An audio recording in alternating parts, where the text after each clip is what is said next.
Okay, this is Jolie here for the English Mixed Martial Arts Association YouTube channel with Teddy Stringer today, one of the best amateurs in the country in England. And we're going to be previewing the Four Nations, a massive tournament in Liverpool from the 1st to the 3rd of July this year. It's the inaugural event as well. And you're going to be one of our best hopes over here in England.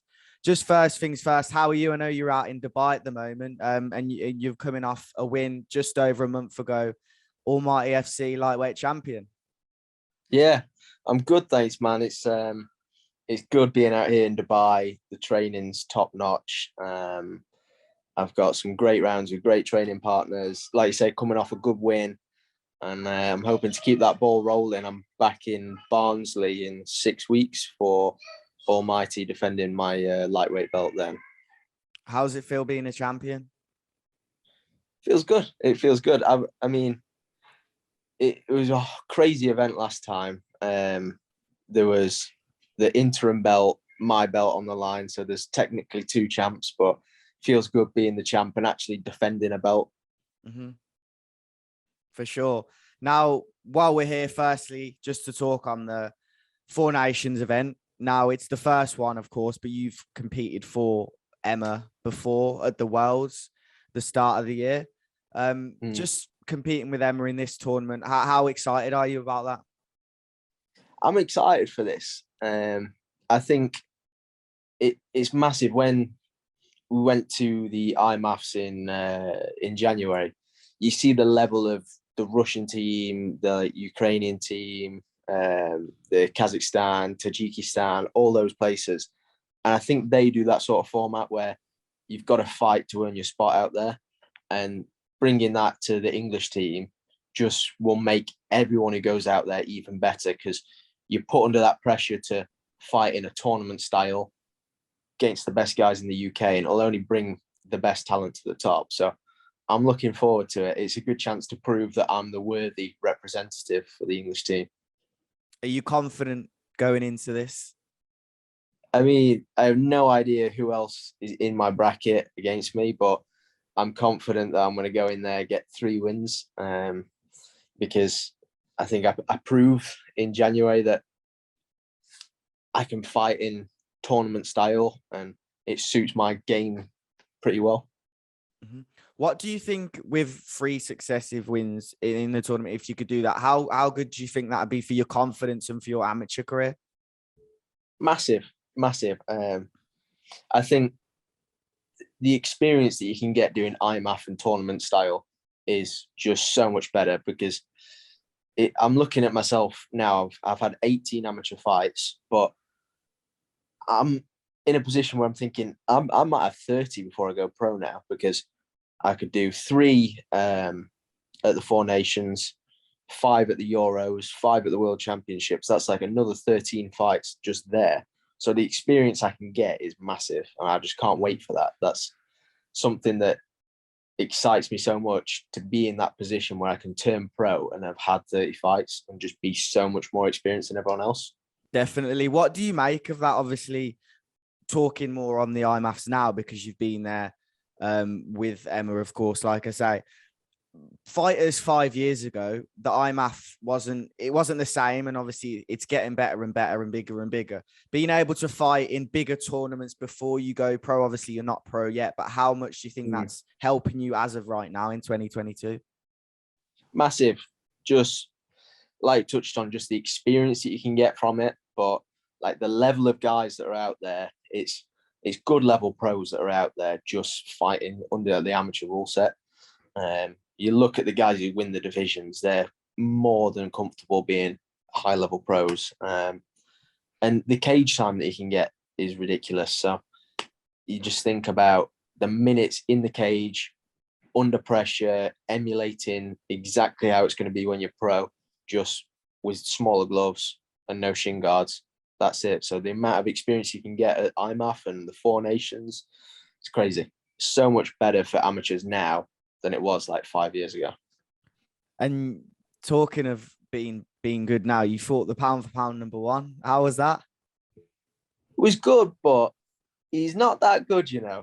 he's he's good, but he's one of those people who I watched that fight back, and minutes after I was like, I can beat him very easily. And I fought against him with a broken right hand. It's back to full strength now. So if I meet him again at the Euros or the World Championships, I think they'll soon be calling me the pound for pound number one. I hope so anyway.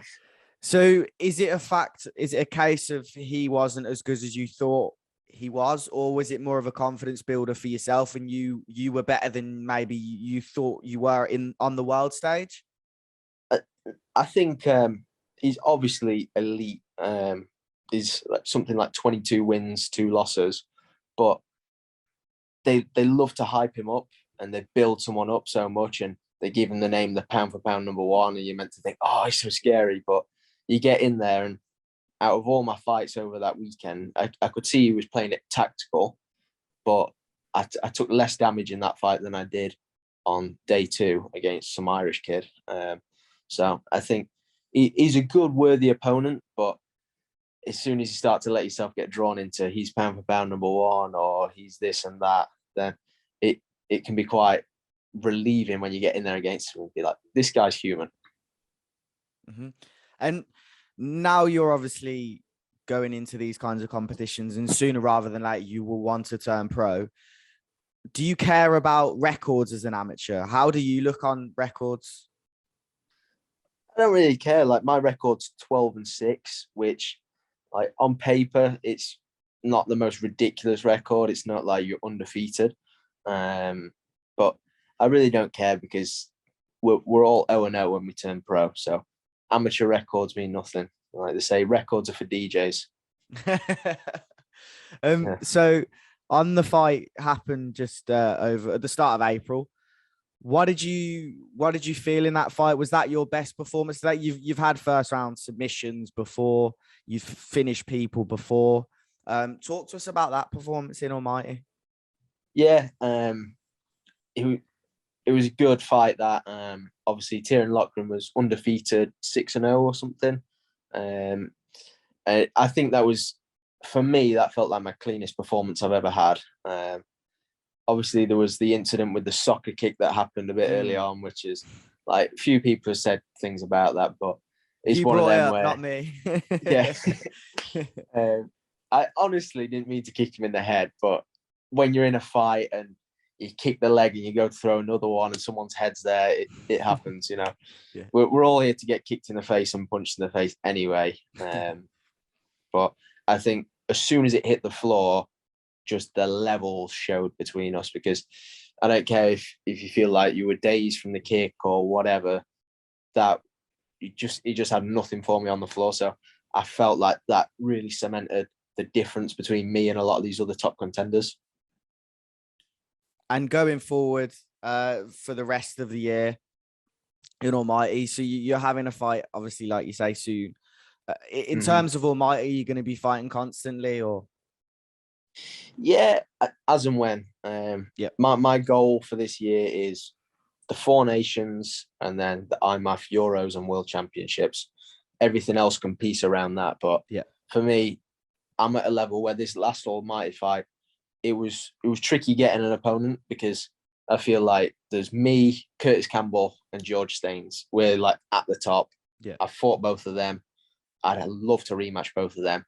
But everyone else in the UK is kind of on different promotions, matched up, or weren't interested in the fights. So I think if I can get matched and get good fights, bring it on. But I know that the 4 Nations will bring me great matchups. I know the Euros will bring me the best from everyone in Europe, and then the Worlds, I'll get to fight all the best amateurs. So that's the goal for this year. And last question, it's been really good to hear some insight on your career so far. What does it mean to represent your country, represent England? It's class. It's absolutely brilliant, you know. Like, I wish it could be like, oh, I'm representing Team GB for the Olympics. That'd be crazy if MMA could get to that point one day. But it's good to know and to be able to say, 2021, I was the number 1 welterweight in the UK, sent to go and compete and represent my nation at MMA. It's quite a privilege, isn't it, to be picked to be the representative for the sport. So yeah, it's class, and I recommend to any amateur that there is, do an IMAF tournament. Biggest game changer there is. Definitely. And I speak for everyone in mixed martial arts when we say we want to try and create a sport that can be in the Olympics, whether it's 2024 in Paris or 2028 in LA. There's some goals we have, but certainly something we're looking forward to is July 1st to the 3rd as well. Yeah, that's it. That's our own little mini Olympics, isn't it? We'll see who's the king of the UK. Really appreciate your time, Teddy. Good to meet you as well. Yeah, nice one, mate.